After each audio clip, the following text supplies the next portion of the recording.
ये कहानी है रमेश की, एक सीधा सादा गांव का लड़का जो अपने सपनों को लेकर शहर आया था। रमेश के बचपन का दोस्त राहुल एक नई कंपनी शुरू कर रहा था। अभी कंपनी पूरी तरह बनी नहीं थी, काम चालू ही था। राहुल ने रमेश को वहां चौकीदार की नौकरी दे दी। कंपनी तीन तरफ से गन्ने के खेतों से घिरी हुई थी और एक तरफ एक बड़ा सा शटर था जहां से ट्रक आते जाते थे। लोगों के लिए छोटा सा पिछला दरवाजा था।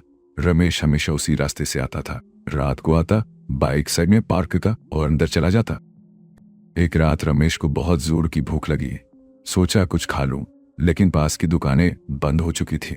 तभी एक चाइनीज वाला दिखा। रमेश ने कहा, यहीं खा लेता हूं, लेकिन दुकानदार बोला, यहां मत खा, पार्सल ले जा। रमेश ने पार्सल लिया। अभी अचानक तेज आवाज आई, जैसे किसी ने कंपनी के बड़े शटर पर लात मारी हो। रमेश घबरा गया, दौड़कर खिड़की तक गया, लेकिन बाहर कुछ नहीं दिखा। वो खिड़कियां टिंटेड थी, अंदर से बाहर दिखता था, लेकिन बाहर से अंदर नहीं। एक बल्ब टिमटिमा रहा था और दूसरा अचानक बंद हो गया। मैंने तुरंत राहुल को फोन किया, भाई लगता है कोई है बाहर, लाइट भी अजीब चल रही है। राहुल ने जवाब दिया, बाहर मत निकलना, मैं सुबह आऊंगा, अभी सिर्फ बाहर की लाइट ऑन करो, अंदर की बंद रखो।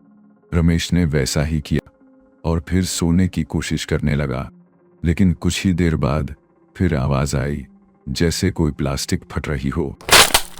अब की बार रमेश खिड़की तक गया और जो देखा उसने उसके होश उड़ा दिए।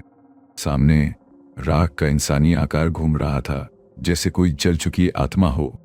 वो कंपनी के चारों तरफ घूमती रही और फिर अचानक मिट्टी में समा गई। पूरा दृश्य अपने फोन में रिकॉर्ड कर लिया। सुबह होते ही उसने राहुल को वीडियो दिखाया, फिर अपने कुछ और दोस्तों को भी।